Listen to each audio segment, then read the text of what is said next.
김정은, 푸틴 서로 합인총 선물. 서로 선물을 주고 받았습니다. 근데 푸틴 대통령과 정상회담을 마친 김정은 국무위원장, 일단 다음 행선지로 하바롭스크주를 찾았습니다. 러시아의 군사 관련 시설을 시찰하기 위해서인데, 이곳이 이제 유리 가가린 전투기 공장이 있고요. 또 핵심 건조 조선소가 있는데 이곳을 지금 방문할 예정이라고 합니다. 또 블라디보스토크로 이동해서 러시아 태평양 함대도 방문할 거라고 합니다. 이제 북러 정상회담 얘기 이어갈 건데 전성훈 전 대통령 안보전략비서관 모셔서 계속 이야기를 나눠보겠습니다. 지금 김정은 위원장이 푸틴 만나고 나서 지금 러시아 나홀로 순방을 지금 하고 있더라고요. 예, 그 푸틴이 지금 전쟁 중이기 때문에 뭐 동방 그 경제 포럼 때문에 블라디보스토크를 방문했지만 너무 오랫동안 모스크바를 비울 수가 없지 않습니까? 아, 그렇군요. 그래서 그 와중에도 짬을 내서 이제 김정은을 만난 거고 이제 본인은 이제 다시 또 전쟁지를 해야 되기 때문에 수도로 돌아가야 되는 거고요. 이제 그 후속적인 절차, 큰 틀에서는 합의를 했을 거고 이제 후속적인 세부 사항들은 이제 김정은이 이제 이런 군사시설 보고 또 이제 쇼이구 국방장관하고도 이제 회담이 예정돼 있지 않습니까? 거기에서 이제 구체적인 사항들이 나올 것으로 이렇게 생각이 됩니다. 그렇군요. 일단 지금 러시아 현지 매체 보도 조금 전에 들어온 속보인데 김정은이 하바롭스크주에 도착을 했다 이런 보도가 나오고 있다고 합니다. 지금 그러니까 전투기 공장 시찰을 하고 있을 텐데 우리 김영주 전 의원께서도 러시아 전문가시잖아요. 지금 뭐 김정은 위원장의 숙소가 아니라 뭐 기차 타고 지금 하바롭스크 도착을 했어요. 일단 정상회담 마치고 추가로 이 시찰하고 있는 것도 어떤 의도로 지금 보고 계시죠? 사실은 이제 이번 여행은 아마 이제 바스토친의 그 우주 기지에 가서 실제적으로 보면 그동안에 이제 대륙간 탄도 미사일을 만들기 위한 기술이라고 할 수 있습니다만 형식적으로는 우주 개발 기술에 대해서 푸틴 대통령과 논의를 했고 푸틴 대통령은 떠나셨고 이제는 그동안의 스텔스 기를 2016년부터 제공해 온 곳이 바로 꼼소몰스크 나아무르라고 하는 곳입니다. 어렵네요. 하바롭스크 주에 있는 그게 거리가 한 1,000km 되는 곳이고 나아무르는 아무르강 근처에 있는 꼼소몰스크. 러시아의 꼼소몰스크라는 이름이 굉장히 많기 때문에 저는 이름을 붙였고요. 그 거리가 지금 한 1,000km 정도를 이동해서 거기는 이제 전투기, 스텔스 전투기를 보러 갔다라고 보여지고 마지막에 이제 블라디보스토크에 가는 것은 아마 해군 기지, 잠수함 그런 부분들을 다 하바롭스크주와 연해주에서 제작하고 생산하기 때문에 아마 이번에 사실은 푸틴 대통령하고 군사적인 측면에서의 전략적인 여러 가지 핵심 기술을 보고 오지 않을까 그렇게 보여집니다. 전성훈 비서관님, 그런데 저는 사실 오늘 뭐 북러 정상회담 관련해서 뭐 다 많은 뉴스가 정말 많았는데 저는 사실 이 뉴스가 굉장히 눈에 띈 게 뭐냐면 아까 저희가 주제로도 보여드렸는데 김정은 위원장하고 푸틴 대통령이 서로 이제 정상회담하고 선물 주고받았는데 합인총 주고받고 또 러시아 푸틴 대통령은 러시아 우주인 쓰는 장갑을 선물했다는 게 이게 저는 너무 상징적인 것 같더라고요. 그 이제 상징성이 있는 거죠. 뭐 우주 기지를 갔으니까 뭐 앞으로 북한과 러시아 간에 우주 관련된 협력이 있을 거라는 예시를 하는 거죠. 푸틴으로서는 또 칼빈총이 왔다 갔다 한 거는 이제 군사적인 지원이 물자 지원이 있을 거라는 거를 상징적으로 보여주는 거라고 봅니다.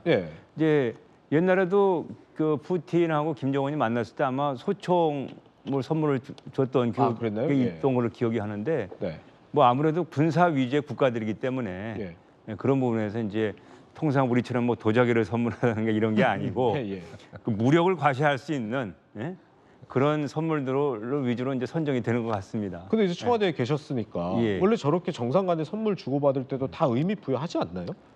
그렇죠. 그러니까 이제 제가 지금 말씀대로 이번 회담의 그 가장 그 테마는 이제 군사 협력이기 때문에 피차 간에 군사 협력의 의지를 과시할 수 있는 그런 그 선물이 나온 것으로 생각이 됩니다. 그렇군요. 그렇다면 지금 이 북러 정상회담을 우리 정부가 어떻게 바라보고 있는지 앞으로 우리가 어떻게 대응할지도 굉장히 중요한 사안입니다. 북한이 이 러시아의 재래식 무기를 그동안에 지원을 이미 해온 정황을 우리 정부가 수개월 전 이미 포착을 한 것으로 지금 알려지고 있습니다. 대통령실 고위 관계자도 밝히기도 했는데 김병민 최고위원님, 네. 대통령실 고위 관계자도 우리 이미 알고 있었다. 어제 이렇게 또 얘기를 또 언론에 했더라고요. 예. 그러니까 이게 안보리 제재에 정면으로 위반되어 온 사안, 우리 정부는 이미 어떻게 정보를 다 포착을 하고 있었다 이 얘기인 거잖아요. 그러니까 작년 6월부터 러시아가 북한에 이런 예. 군사물자 등에 대한 예. 지원 요청들이 있었다는 것이고 네네. 실제 러시아가 연간 생산할 수 있는 포탄의 그 생산량에 비추어서 지금 전쟁에서 사용하고 있는 훨씬 더 많은 포탄들이 다 진행되고 있기 때문에 예. 여기에 대한 이 북한과의 거래 관계 등 이런 의구심들을 가질 수밖에 없는 거겠죠. 예. 그러니까 정부 차원에서도 휴민트든 또 인공위성이든 예, 또 예. 한미일 간의 이 한미 등을 중심으로 특히나 이 정보 등에 대한 집중 공유들이 있었을 거기 때문에 네. 아마 이런 내용들을 어느 정도 확인해 온 것으로 보입니다만 예, 예. 러시아가 유엔 안보리 상임이사국 아닙니까? 네. 그러니까 이 대북 제재 등에 대한 내용들을 사실은 위반한 부분들이 있다면 강력 제지를 해야 되는데 네네. 이 러시아가 직접 나서서 위반한 내용들 또 러시아의 전쟁 중에 또 북한의 이런 무기들이 오갔던 일들이 실제 사실로 드러나게 된다면 정말 심각한 문제로 이어질 수 있거든요. 네. 강력한 규탄은 아마 국제사회와 함께 나설 수밖에 없는 상황으로 보입니다. 전성훈 전 비서관. 네. 그런데 우리가 늘 얘기하는 게 이게 안보리 결의 위반이다, 안보리 결의 위반이다. 북한이 뭐 도발하면 안보리 뭐 결의안 위반이다 이런 얘기 많이 하는데 예. 실제로 유엔 안보리에 그 북한 제재 결의안이 뭐 얼마나 많이 있는 거예요 지금요? 북한이 이제 2006년도 1차 실험을 하고 예. 그 후에 이제 2차, 3차 핵 실험하고 장거리 미사일을 계속 발사하면서 가봤죠. 유엔 안보리 차원에서 대북 제재가 여러 차례 만들어졌어요. 지금 10개가 넘습니다. 아 그래요? 거기에다가 개별 국가들, 미국이라든가 뭐 프랑스, 영국 등 일본 등 우리나라도 포함해서 예. 개별 국가 차원에서의 제재도 있습니다. 네. 그런데 이제 사실 지금 이렇게 북한과 러시아 간의 군사협력이 강화되는 것을 보는 우리 정부로서는 네네.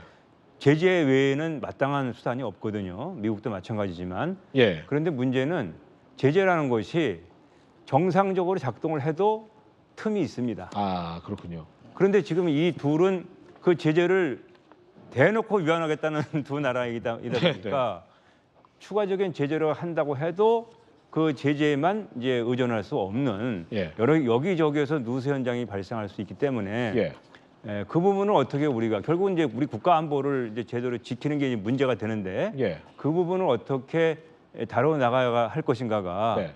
우리 정부의 앞으로의 큰 과제가 될 것 같습니다. 그렇군요. 예. 지금 우리 전성훈 전 비서관님도 말씀하셨고 전 세계가 지금 두 나라가 대놓고 위반하고 있다 이렇게 얘기를 하고 있는데 네. 근데 어제 푸틴 대통령 얘기를 보면 푸틴 대통령은 또 이렇게 얘기해요. 러시아는 모든 제한을 준수한다. 누가 봐도 지금 모든 지금 대놓고 위반하고 있는데 이렇게 얘기하는 건 도대체 무슨 의도인가요? 사실 이제 완전히 세계관이 우리하고 다른 거죠. 아, 그런 건가요? 예, 예를 들어서 뭐 대러 제재도 마찬가지 아닙니까? 예. 사실은 대러 제재 자체에 있어서도 사실은 미국의 어려움이 이런 겁니다. 우선은 첫 번째 얘기는 예. 유엔 안보리 무용론이 나올 수밖에 없어요. 지금 제재가 여러 건이 있어도 그게 제대로 작동되지 않는다. 그렇죠. 상임이사국의 반대 때문에 그런 부분 때문에 대통령께서도 굉장히 강하게 그 앞에 회의했던 G20 같은 데서 강조했던 것 같고 예. 개별 국가들이 협조를 해줘야 되는데 문제는 러시아 같은 경우는 사실은 에너지를 많이 갖고 있다 보니까 예. 유럽 각국도 흔들려요. 네. 그리고 또 실제로 미국이 제재를 하고 있지만 러시아에 대한 그 다른 컨퍼런스에 미국 사람들이 많이 와서 또 하고 있단 말입니다. 네. 이제 그런 것들이 사실은 채통이 안 서는 거죠, 이렇게 네. 전체적으로. 그래서 사실은 해당 당사국인 우리나라 정부만 사실 굉장히 깝깝한 그런 위치가 있기 때문에 어쨌든 기본적으로는 대북 제재와 관련된 인물 또 그걸 대북 전력에 도움이 되게 한 기업들을 조금 더 면밀하게 모니터링하고 하는 수밖에 없을 거라 보여집니다. 그렇군요.